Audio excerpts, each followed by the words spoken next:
ఆకాశవాణి ప్రాంతీయ వార్తలు చదువుతున్నది పోపూరి మురళీకృష్ణ ప్రసాద్. ముఖ్యాంశాలు. ప్రధానమంత్రి నరేంద్ర మోదీ ఈ నెల 25వ తేదీ నుంచి 3 రోజుల పాటు తెలంగాణ ఎన్నికల ప్రచారంలో పాల్గొంటారు. మత్స్యరంగంలో ఆంధ్రప్రదేశ్ అద్భుత ప్రగతి సాధించిందని కేంద్ర మత్స్య పశుసంవర్ధక శాఖ మంత్రి పురుషోత్తం రూపాల పేర్కొన్నారు. దేశంలోనే అత్యధిక ఉద్యోగాలను భర్తీ చేసిన రాష్ట్రంగా తెలంగాణ ఉందని ఐటీ, పురపాలక శాఖ మంత్రి కె తారక రామారావు తెలిపారు. అన్ని రంగాల్లో యువతను ప్రోత్సహించేందుకు కేంద్ర ప్రభుత్వం కృషి చేస్తోందని కేంద్ర సమాచార ప్రసార శాఖ మంత్రి అనురాగ్ సింగ్ ఠాకూర్ స్పష్టం చేశారు. ప్రధానమంత్రి నరేంద్ర మోదీ తన మనసులోని భావాలను ఆకాశవాణి ద్వారా దేశ ప్రజలతో పంచుకునే మన్ కీ బాత్ కార్యక్రమం ఈ నెల 26వ తేదీ ప్రసారమవుతుంది. వార్తల వివరాలు. రాష్ట్రపతి ద్రౌపది ముర్ము ఈరోజు ఆంధ్రప్రదేశ్లోని శ్రీ సత్యసాయి జిల్లా పుట్టపర్తిలో పర్యటిస్తారు. Sathya Sai institute of higher learning 42వ స్నాతకోత్సవంలో ఆమె ముఖ్య అతిథిగా పాల్గొని విద్యార్థులకు డిగ్రీలు ప్రదానం చేస్తారు. ఈ కార్యక్రమానికి రాష్ట్రపతితో పాటు గవర్నర్ ఎస్ అబ్దుల్ నజీర్ కూడా హాజరవుతారు. ఈరోజు మధ్యాహ్నం 2:30 రాష్ట్రపతి పుట్టపర్తి విమానాశ్రయం చేరుకుంటారు. అనంతరం ప్రశాంతి నిలయంలోని శ్రీ సత్యసాయి మహాసమాధిని దర్శించుకుంటారు. అక్కడి నుంచి కన్వెన్షన్ హాల్కు చేరుకుని విద్యార్థులకు బంగారు పతకాలు అందజేస్తారు. అనంతరం సాయంకాలం 4:30 తిరిగి విమానాశ్రయానికి చేరుకుని ఢిల్లీ బయలుదేరతారు. ప్రధానమంత్రి నరేంద్ర మోదీ 3 రోజుల పాటు తెలంగాణలో పర్యటించనున్నారు.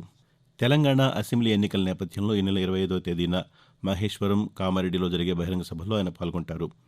26వ తేదీన తూప్రాన్, నిర్మల్, 27వ తేదీ మహబూబాబాద్, కరీంనగర్ ప్రచార సభల్లో ప్రధాని పాల్గొంటారు. అదే రోజు సాయంకాలం హైదరాబాద్లో జరిగే రోడ్ షోకు నరేంద్ర మోదీ హాజరవుతారు. ప్రధానమంత్రితో పాటు ప్రచార సభల్లో జనసేన పార్టీ అధ్యక్షులు కె పవన్ కళ్యాణ్ కూడా పాల్గొంటారని భారతీయ జనతా పార్టీ తెలిపింది. మత్స్యరంగంలో ఆంధ్రప్రదేశ్ అద్భుత ప్రగతి సాధించిందని కేంద్ర మత్స్య పశుసంవర్ధక శాఖ మంత్రి పురుషోత్తం రూపాల పేర్కొన్నారు. రాష్ట్ర ప్రభుత్వం తీసుకొచ్చిన విప్లవాత్మక మార్పులు, సంస్కరణలు దేశానికి ఆదర్శంగా నిలుస్తాయని అన్నారు. 2023లో బెస్ట్ మెరైన్ స్టేట్గా ఎంపికైన ఆంధ్రప్రదేశ్ను ఆయన ప్రత్యేకంగా అభినందించారు. ప్రపంచ మత్స్యకార దినోత్సవం సందర్భంగా నిన్న అహ్మదాబాద్లో జరిగిన గ్లోబల్ ఫిషరీస్ కాన్ఫరెన్స్ ఇండియా 2023లో బెస్ట్ మెరైన్ స్టేట్ అవార్డును కేంద్ర మంత్రి నుంచి రాష్ట్ర ప్రభుత్వం తరఫున state aquaculture development authority APSADA co vice chairman Vaddi Raghuram, మత్స్యశాఖ అడిషనల్ కమిషనర్ అంజలి అందుకున్నారు. ఈ సందర్భంగా పురుషోత్తం రూపాల మాట్లాడుతూ మత్స్య ఉత్పత్తుల దిగుబడులు, ఎగుమతుల్లో ఆంధ్రప్రదేశ్ అగ్రస్థానంలో ఉందన్నారు. కేంద్ర ప్రభుత్వ సహకారంతో నాణ్యమైన ఉత్పత్తుల సాధనకు మార్కెటింగ్ సౌకర్యాలు మరింత మెరుగుపరచాలని సూచించారు. తెలంగాణలో గడిచిన 9.5 సంవత్సరాల్లో 2,32,308 ప్రభుత్వ ఉద్యోగాలను గుర్తించి ఇప్పటికే 1,60,000కు పైగా భర్తీ చేశామని ఐటీ, పరిశ్రమల శాఖ మంత్రి కె తారక రామారావు తెలిపారు. ప్రభుత్వం భర్తీ చేసిన ప్రభుత్వ ఉద్యోగాల సమాచారంతో రూపొందించిన ప్రత్యేక వెబ్సైట్ను నిన్న ఆయన హైదరాబాద్లో ప్రారంభించారు. ఈ సందర్భంగా మాట్లాడుతూ జనాభాతో పోల్చి చూసినప్పుడు దేశంలోనే అత్యధిక ఉద్యోగాలను భర్తీ చేసిన రాష్ట్రంగా తెలంగాణ అగ్రస్థానంలో ఉందని అన్నారు. తాము తిరిగి అధికారంలోకి వచ్చిన తర్వాత జాబ్ క్యాలెండర్ విడుదల చేస్తామని అన్నారు. మిగిలిన భర్తీ ప్రక్రియను వెంటనే పూర్తి చేస్తామని, శిక్షణ కోసం మరిన్ని స్టడీ సర్కిళ్లను ఏర్పాటు చేస్తామని మంత్రి వివరించారు. అన్ని రంగాల్లో యువతను ప్రోత్సహించేందుకు కేంద్ర ప్రభుత్వం కృషి చేస్తోందని కేంద్ర సమాచార ప్రసార శాఖ మంత్రి అనురాగ్ సింగ్ ఠాకూర్ స్పష్టం చేశారు.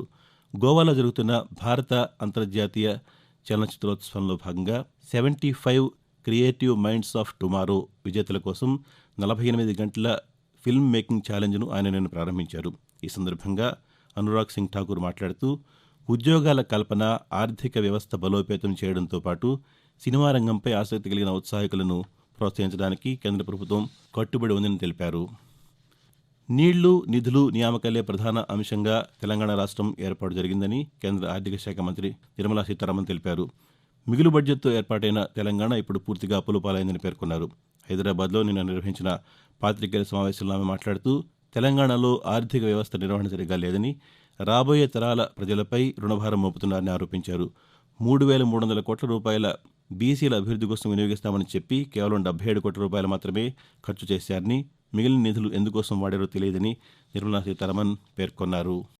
ఆకాశవాణి ప్రాంతీయ వార్తలు వింటున్నారు.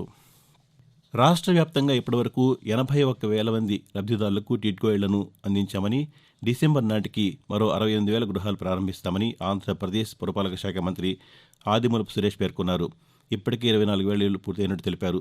విజయవాడలో సంబంధిత అధికారులతో మంత్రి నిన్న సమీక్ష నిర్వహించారు. లబ్ధిదారులకు ఇళ్లు అప్పగించే చోట రహదారులు, మురుగు కాలువలు, తాగునీటి వసతి, విద్యుత్తు, ఇతర మౌలిక సదుపాయాలన్నీ తప్పనిసరిగా పూర్తి చేయాలని ఆదేశించారు. అమృత్ 2.0 పథకం కింద అన్ని పురపాలక సంఘాల్లోనూ పనులకు శ్రీకారం చుట్టాలని అన్నారు.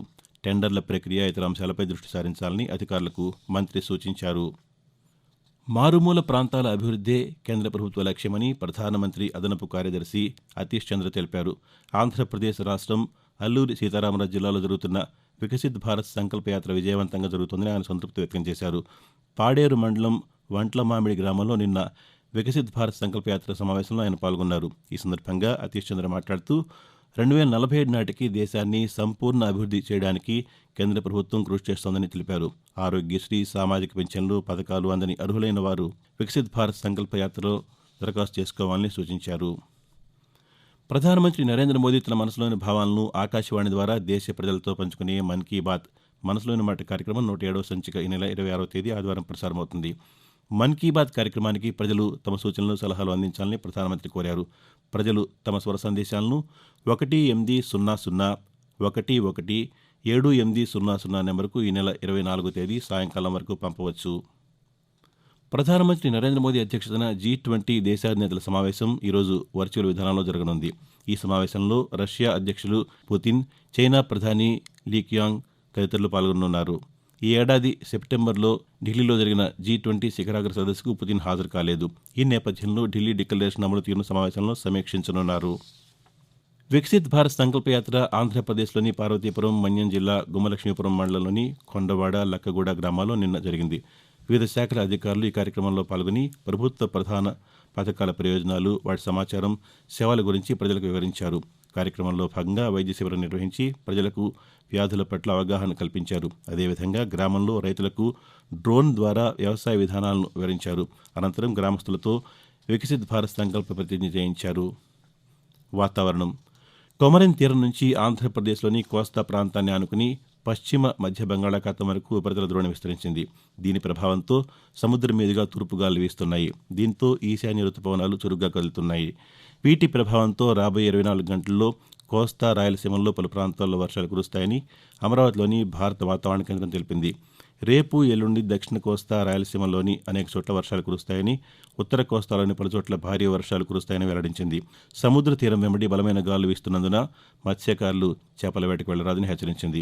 అటు తెలంగాణలోనూ ఈరోజు, రేపు కొన్ని చోట్ల తేలికపాటి నుంచి ఒక మోస్తరు వర్షాలు కురిసే అవకాశం ఉందని హైదరాబాద్లోని వాతావరణ కేంద్రం తెలిపింది. రాష్ట్రంలో పగటిపూట ఉష్ణోగ్రతలు అన్ని ప్రాంతాల్లో సాధారణ కన్నా తక్కువగా నమోదవుతున్నాయి. పూర్తిగా దేశీయ పరిజ్ఞానంతో తయారు చేసిన సరికొత్త యాంటీ షిప్ మిసైల్ను భారత నౌకాదళం నిన్న పరీక్షించింది.